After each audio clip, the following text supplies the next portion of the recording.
Next हम लोग एक बाइनरी सॉल्यूशन के लिए इक्वेशन डिराइव करते हैं. तो let us take a binary solution.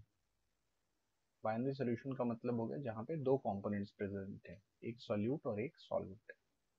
तो सिंपलेस्ट सॉल्यूशन में एटलीस्ट दो कंपोनेंट्स रहेंगे अपने पास. So one is solvent. Solvent को यहाँ पे मान लेते हैं ए. दूसरा हमारे पास हो गया सॉल्यूट. सॉल्यूट को मान लेते हैं यहाँ पे बी. ओके. तो फिर इनके नंबर ऑफ मोल्स देख लेते हैं. Number of moles solution phase में, सॉल्यूशन के अंदर में, number of moles in solution. अगर सॉल्वेंट का नंबर ऑफ मोल सॉल्यूशन के अंदर में Na है और सॉल्यूट का नंबर ऑफ मोल्स Nb है, नंबर ऑफ मोल्स ऑब्टेन कैसे कर पाएंगे? So number of moles is equal to given mass upon molar mass. इस फॉर्मूला को यूज करके हम लोग नंबर ऑफ मोल्स को ऑब्टेन कर पाएंगे. तो Na और Nb हमारे पास मिल गया. देन इसके बाद मोल फ्रैक्शन ऑब्टेन कर सकते हैं. So mole fraction XA is equal to, mole fraction of A find कर रहे हैं पहले. So mole fraction of A is equal to number of moles of A divided by number of moles of A plus number of moles of B. Similarly mole fraction of B find कर लेंगे. तो number of moles of B divided by number of moles of A plus number of moles of B.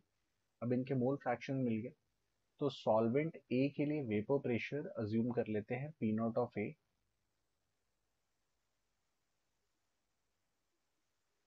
Vapour pressure is P not of A at given temperature, और vapour pressure B का ले लेते हैं P not of B. Plus solute जो हम लोगों ने लिया है, यहाँ पे सोल्यूट हम लोग वोलेटाइल ले रहे हैं. तो जो इक्वेशन डिराइव कर रहे हैं that is for volatile solute. Alright. तो by using Raoult's law,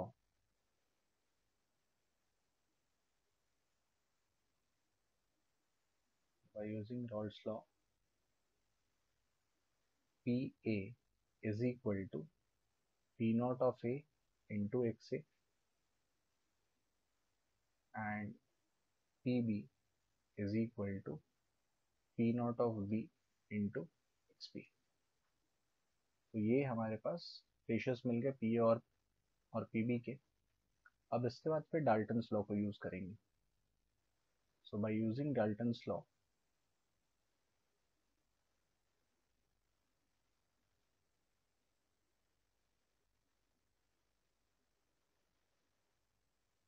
using Dalton's law, P solution और P total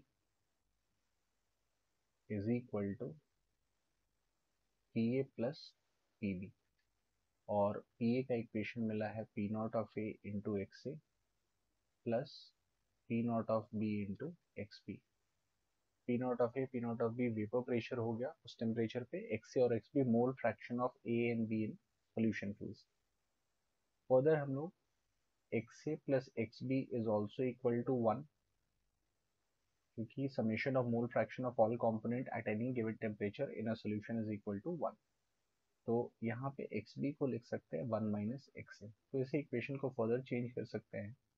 P not of A into XA plus P not of B into 1 minus of XA. तो ये हो जाएगा P not of A into XA plus P not of B minus P not of B into XA.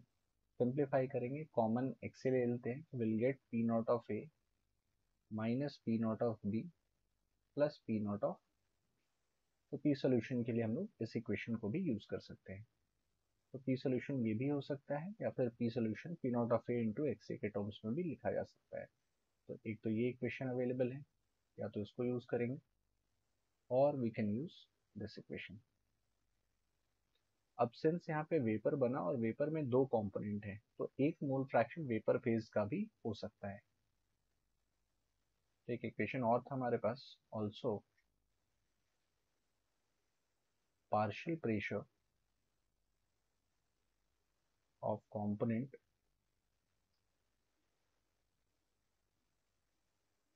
is equal to total pressure multiplied with mole fraction of component, mole fraction of component in vapor phase.